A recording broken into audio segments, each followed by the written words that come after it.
తన 100 రోజుల పరిపాలనలో వరదలు, ఆడపిల్లల మీద రేపులు, వైఎస్ఆర్సీపీ వాళ్ళని మర్డర్ చేయటం, నరికి చంపటం, వాళ్ళ మీద తప్పుడు కేసులు పెట్టి ప్రజలకు ఇచ్చిన ఏ హామీ నెరవేర్చలేదు. కాబట్టి ప్రజల్లో తనకొస్తున్న చెడ్డ పేరుని డైవర్ట్ చేయడానికి డైవర్షన్ పాలిటిక్స్ లో ఈ రోజు వెంకటేశ్వర స్వామిని కూడా చంద్రబాబు నాయుడు గారు వదలలేదనేది మనకు స్పష్టంగా కనిపిస్తోంది.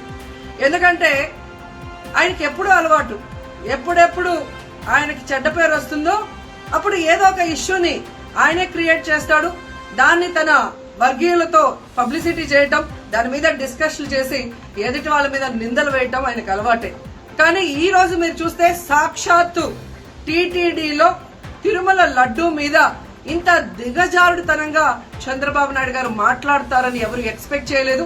ఈ రోజు ఆయన మాట్లాడాక ప్రతి ఒక్కరు కూడా చీకొట్టడం మనం గమనిస్తూనే ఉన్నాం. ఎందుకంటే సాక్షాత్తు చంద్రబాబు నాయుడు గారి కొడుకే చెప్పాడు టీటీడీలో ముఖ్యమంత్రికి ఎటువంటి సంబంధం ఉండదు అని. అలాంటప్పుడు జగన్మోహన్ రెడ్డి గారు ఏదో దగ్గరుండి తిరుపతి లడ్డూలో యానిమల్ ఫ్యాట్ ని మిక్స్ చేయించినట్టుగా ఆయన ఈరోజు ఆరోపించడం ఎంతవరకు సబబని నేను అడుగుతున్నాను. ఒక్కసారి మీరు గమనించండి, చంద్రబాబు నాయుడు గారు ముఖ్యమంత్రి అయిన తర్వాత జూన్ 21వ తేదీ ఈవోగా శ్యామలరావు గారు మరి అక్కడికి రావడం జరిగింది. నెయ్యి వాసన చూస్తూ లడ్డూలో స్వచ్ఛమైన నెయ్యిని మేము వినియోగిస్తున్నామని ఆయన చెప్పడం కూడా మీరు అందరూ గమనించుంటారు. జూలై 6వ తేదీ 12వ తేదీ 2 సార్లు ట్యాంకర్లది టెస్ట్ చేయడం జరిగింది. అందులో వెజిటబుల్ ఫ్యాట్ మిక్స్ అయింది కాబట్టి దాన్ని రిజెక్ట్ చేశాము, దాన్ని వాడలేదు అని శ్యామలరావు గారు చెప్పడం మనం అందరం కూడా గమనించాం.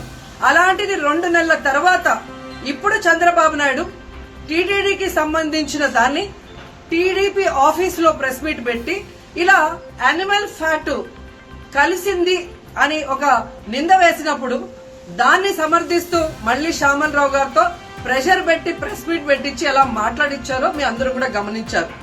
సాక్షాత్తు నారా లోకేష్ గారే చెప్పారు టీటీడీతో ముఖ్యమంత్రికి సంబంధం లేదు అని. అలాంటప్పుడు జగన్ గారి మీద ఎలా నిందలేస్తారని నేను అడుగుతున్నా.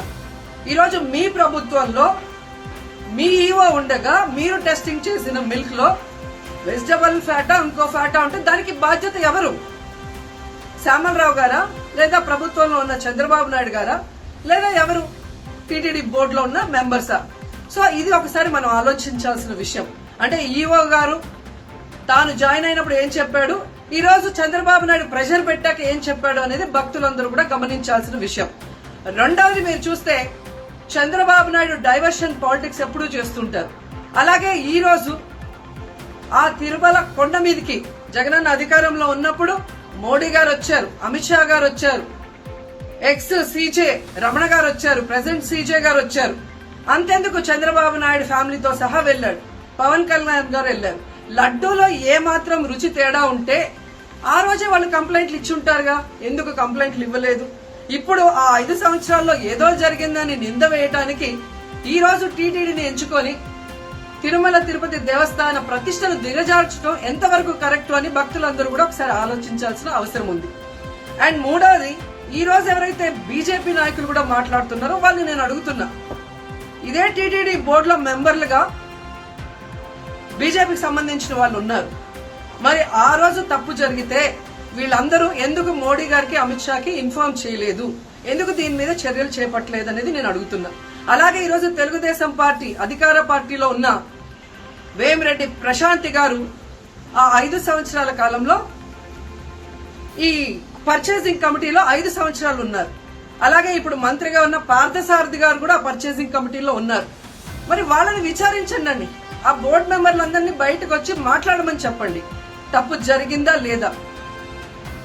ఈరోజు ఇంత మంది గొప్ప గొప్ప వాళ్ళు తిరుమలకు పోయి లడ్డు తిన్నా జరగని తప్పు వాళ్ళ పర్చేస్ కమిటీలో ఉన్న వాళ్ళు జనసేన పార్టీ తెలుగుదేశం పార్టీలో చేరిన వాళ్ళని మాట్లాడకుండా కేవలం జగన్ గారిని టార్గెట్ చేసి మాట్లాడటం చూస్తే రాజకీయ లబ్ధి కోసం తిరుమల పవిత్రను భ్రష్టు పట్టిస్తూ ఈరోజు చంద్రబాబు నాయుడు చేస్తున్న నీచ నికృష్ట రాజకీయాలు అందరూ కూడా గమనించి ఆ చంద్రబాబు నాయుడికి బుద్ధి చెప్పమని కోరుకుంటున్నా.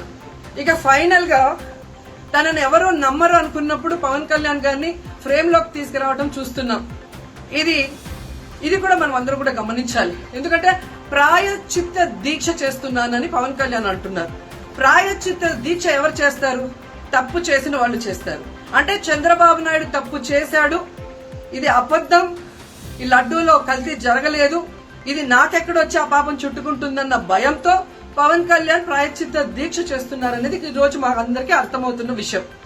ఎందుకంటే ఈ రాష్ట్రంలో తిరుమల కొండ మీద 1000 కాళ్ల మండపాన్ని కొట్టేసింది చంద్రబాబు నాయుడు. దుర్గా గుడిలో క్షుద్ర పూజలు చేయించింది చంద్రబాబు నాయుడు. విజయవాడలో 25కు పైగా పవిత్రమైన దేవాలయాల్ని కూర్చివి చంద్రబాబు నాయుడు. పూజల్లో బూట్లు వేసుకొని పూజలు చేస్తూ అన్ని తొక్కేసింది చంద్రబాబు నాయుడు గారు. ఇలాంటి చంద్రబాబు నాయుడు కోసం ఎన్ని ప్రాయశ్చిత్త దీక్షలు చేసినా ఆయనైతే దేవుడు క్షమించడు, అలాగే హిందువులు కూడా చంద్రబాబు నాయుడిని క్షమించరు. ఆ పాపం నుంచి తప్పించుకోవడానికి పవన్ కళ్యాణ్ చేస్తున్న ఈ 11 రోజుల ప్రాయశ్చిత్త దీక్ష పవన్ కళ్యాణ్ కి మాత్రమే పనికొస్తుంది. కాబట్టి ఇకనైనా తిరుమల తిరుపతి దేవస్థానాన్ని అడ్డం పెట్టుకుని జగనన్న మీద దుమ్మెత్తి పోసే కార్యక్రమాల్లో ప్రతిష్టగా దిగజారిస్తే తిరుపతి అమ్మాయిగా నేను ఊరుకునేది లేదని కూడా ఈ సందర్భంగా తెలియజేసుకుంటున్నాను.